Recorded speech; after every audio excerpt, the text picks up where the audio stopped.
Bem, muito boa tarde a todos.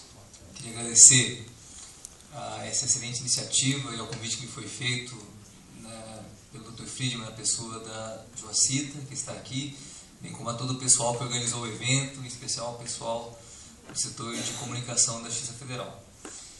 Antes de entrar no tema propriamente dito, só vou resgatar primeiramente duas afirmações que eu ouvi da exposição anterior, depois uma da própria Temis, para entrar no tema.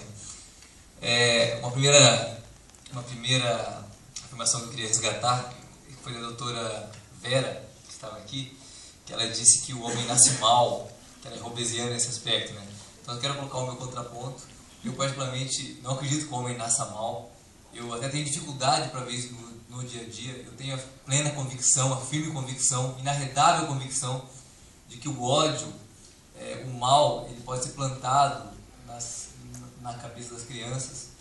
Eu não consigo ver uma criança tendo preconceito em relação ao seu coleguinha de sala com 2, 3 anos, porque ele tem uma cor diferente da sua, ou porque ele fala uma língua diferente, ou porque ele usa uma determinada roupa, ou porque ele professa uma determinada fé.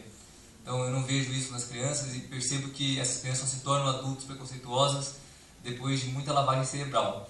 E isso não apenas em termos de religião, em termos de costumes, como também em vários outros aspectos da vida, até mesmo em relação ao direito dos animais.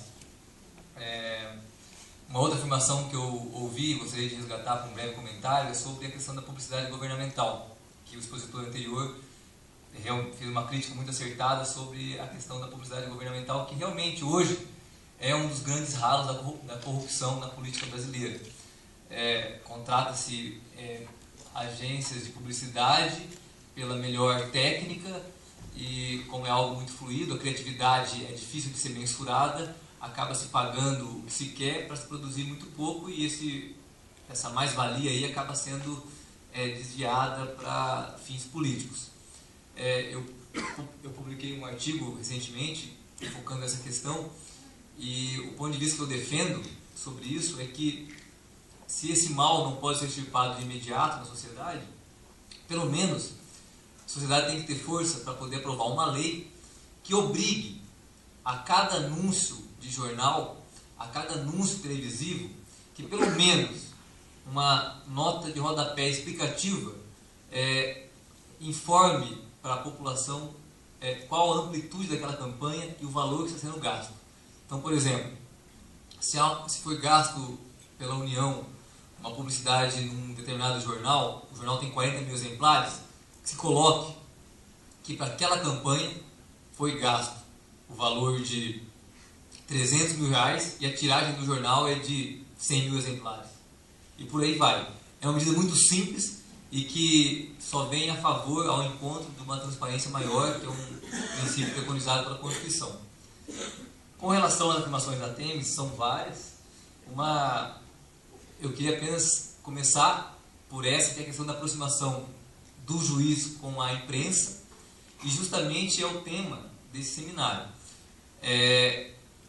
Eu professo essa fé de que o judiciário tem que se aproximar da imprensa. Isso é um pressuposto, um princípio básico que norteia a transparência, e a transparência hoje, ela impõe que o juiz se relacione com a imprensa e que ele preste os esclarecimentos necessários para que a imprensa possa servir como esse canal de comunicação com a sociedade. O juiz deve, como servidor público, prestar conta de sua atuação, não apenas nas suas decisões, não apenas no seu agir enquanto cidadão, mas também prestando contas à imprensa, esclarecendo seus atos para que seja feita uma divulgação adequada, tempestiva e clara acerca do que está sendo decidido, do que está sendo discutido. Então isso é importante e isso só vem aumentar a credibilidade do judiciário perante os jurisdicionados. Esse evento, então, como disse a Temis, é um evento que busca essa aproximação. A Justiça Federal, tenho certeza, o Dr. Friedman está aqui, está sempre de portas abertas a todos os jornalistas. A gente faz questão de mostrar o funcionamento da Justiça Federal, de levar o juiz para ser entrevistado pelos meios de comunicação, porque isso nós temos convicção de que legitima a nossa atuação enquanto poder, enquanto serviço público. É óbvio, isso é muito claro. Há juízes, evidentemente, que não gostam de dar entrevista. Há juízes, evidentemente, que não gostam de ser fotografados. Há juízes, evidentemente, que acham ainda que o judiciário não tem que conversar com a imprensa, que a imprensa tem que ver o trabalho dela sem ouvir o juiz. Basta analisar os autos. Há juízes assim. Só que, como já dizia Thomas Kuhn na obra monumental da estrutura das revoluções científicas, essa é uma verdade, a aproximação do juiz com a imprensa, que ela vai acabar se firmando. Não é o juiz antigo que vai ter um lampejo de luz e vai de repente começar a falar com a imprensa. Isso não existe. O que vai acontecer é que gerações vão se sucedendo. E ao passo que os juízes mais antigos, que não gostam de falar com a imprensa, eles vão acabar sendo sucedidos por juízes mais modernos, que já estarão mais ambientados com essa temática e vão ver a mesma situação sem os temores que os juízes, talvez, de outras gerações viam. Por isso que hoje, com certeza, o relacionamento entre juiz, entre judiciário e imprensa é muito mais facilitado do que era há 50 anos, assim como vários aspectos da vida em sociedade. Hoje o tratamento que se dá à mulher é um tratamento diferente do que se dava há 50 anos.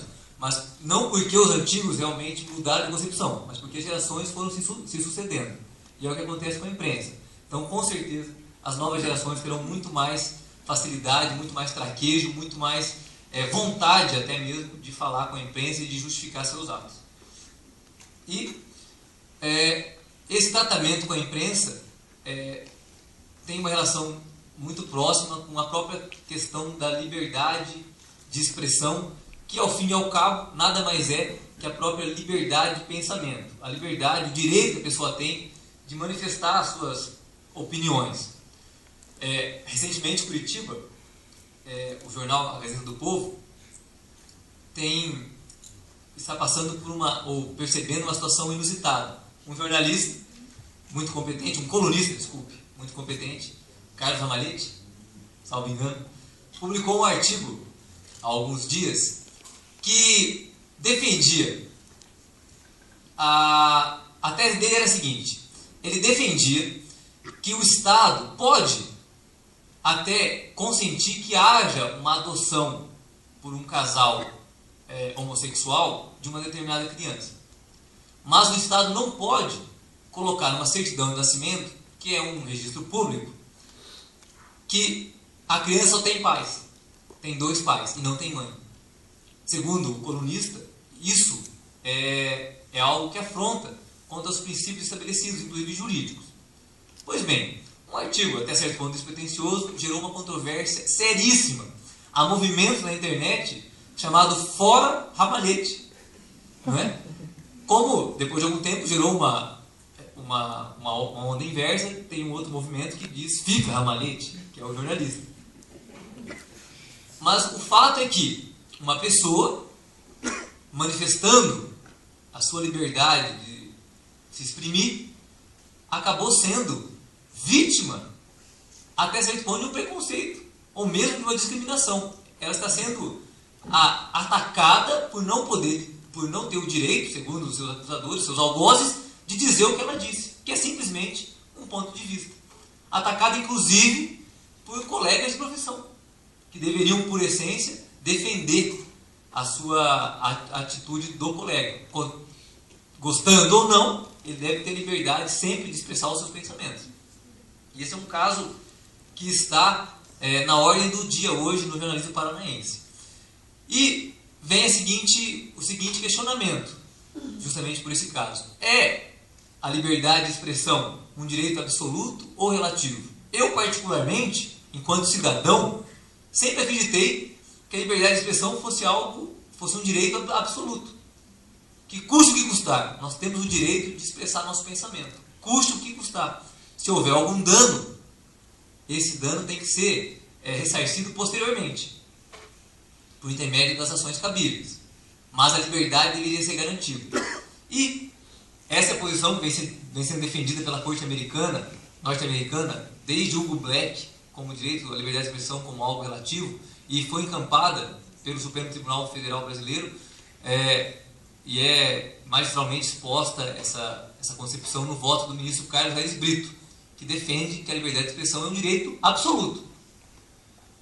Eu pensava assim também. E depois, conversando com um amigo, que é inclusive proprietário de meios de comunicação, e ele me fez o seguinte questionamento, o que me fez dar uma guinada filosófica nesse tema, que pode acontecer uma determinada situação onde, se uma informação for divulgada, e a imprensa não hesita em divulgar, pode comprometer uma investigação cujo desfecho pode ser a morte de alguma pessoa. Então, me ponderou esse amigo que é justo, é razoável, é necessário uma intervenção do judiciário para impedir que a imprensa se manifeste naquele caso, porque há um valor maior envolvido. E eu hoje, com algumas ponderações e reflexões posteriores, já concordo. Acho que a liberdade de expressão é um direito de suma importância, mas que não é absoluto. Ao contrário do que até ministros do Supremo Tribunal Federal entendem, que eles se comportam em determinadas situações limites, alguma ponderação, alguma interdição.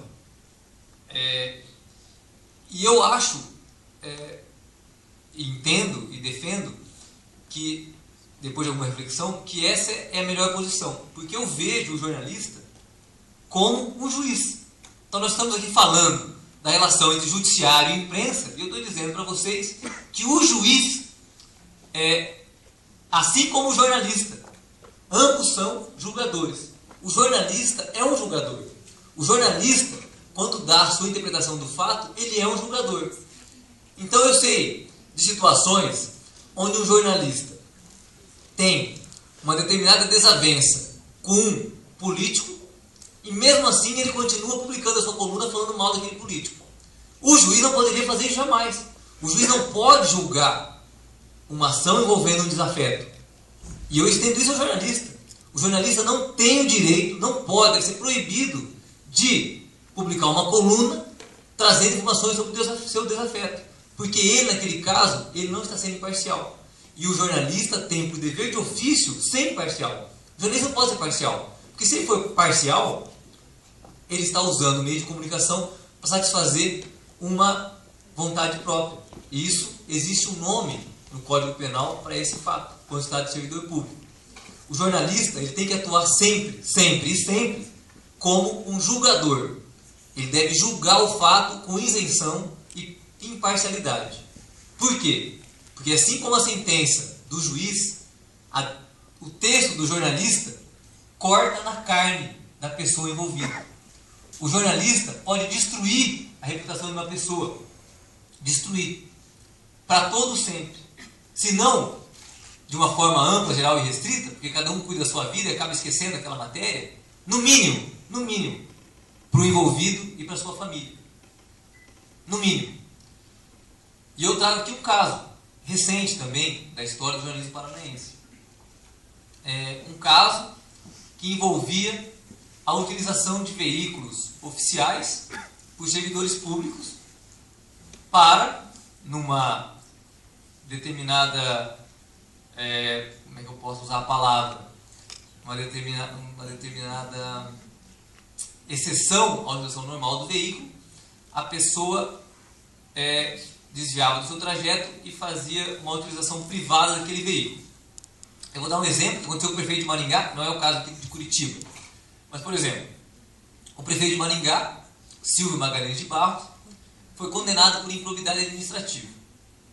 Qual foi a improbidade dele?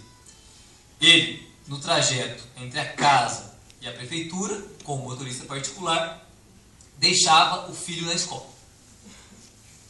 Então, houve uma denúncia do Ministério Público. Antes mesmo de receber a denúncia, a ação de improbidade, ele foi lá e pagou o valor que o Ministério Público acusava como desvio, mas mesmo assim ele foi condenado por improbidade administrativa, questão de R$7 mil. Pois bem, em Curitiba aconteceu o mesmo fato. Então, policiais que usavam seus carros para ou passar no mercado, ou passar numa academia, ou passar numa faculdade, pegar alguém antes de ir para casa. Não vou, nesse exato instante, entrar no mérito. Mas houve uma manchete da imprensa e trouxe essa questão como algo imoral, ilegal, enfim, ilícita. E eu conversei com um dos envolvidos. que eu conheço, diretamente envolvido no caso. E ele me disse o seguinte, falou assim, olha, o meu pai jamais quis que eu entrasse para essa corporação, a polícia. Mas eu mesmo assim entrei. E eu, em toda a minha vida nessa corporação, jamais fiz qualquer atividade que possa ser moralmente condenável, quiçá juridicamente, sempre procurando honrar a palavra do meu pai. E eis que surge essa matéria, dizendo que eu, por ter um dia utilizado meu carro e passado no mercado antes de ir para minha casa, sou um criminoso. Isso acabou com a minha vida, acabou com a minha reputação perante meu filho, perante minha esposa, perante minha família. Estou profundamente abalado. E o pior, segundo ele, na verdade eu não li a matéria. E o pior, o que eu disse não colocaram na matéria. E o que ele disse? E agora eu vou entrar no mérito. E o que ele disse? Ele disse o seguinte: o policial, ele está 24 horas à disposição da corporação. E ele leva o carro, sai com a viatura e vai para a casa dele. E a viatura fica lá. E se ele for, alguém ligar para ele no meio da noite, ele tem que pegar a viatura e atender o chamado. Então, como ele poderia pegar essa viatura e tem que pegar a viatura e atender o chamado, como ele está saindo da delegacia, não poderia passar no mercado e levar o pão para seus filhos comerem antes de ir para a aula. Ele teria que ir lá, andar 10 km e voltar para pegar esse pão. Por quê? Por que isso é um fato criminoso? Então ele, na opinião dele, era moralmente irrepreensível a sua conduta. Que o que ele estava fazendo não era algo ilícito, como foi colocado pela matéria jornalística. Ou seja, a matéria causou um dano irreparável para a moral daquela pessoa. Pois bem, agora eu entro no mérito. Eu particularmente, Anderson Furlan, juiz federal, particularmente eu acho que é inadmissível que um servidor público use um bem público, qualquer que seja o bem público, qualquer que seja, em benefício particular. O servidor público não pode utilizar a impressora para imprimir o trabalho do seu filho, imprimir sua certidão administrável. Ele não pode fazer isso. O servidor público não pode usar o carro para desviar do seu caminho e fazer um trajeto que interesse somente a ele. Ele não pode fazer isso. O servidor público jamais pode usar um bem público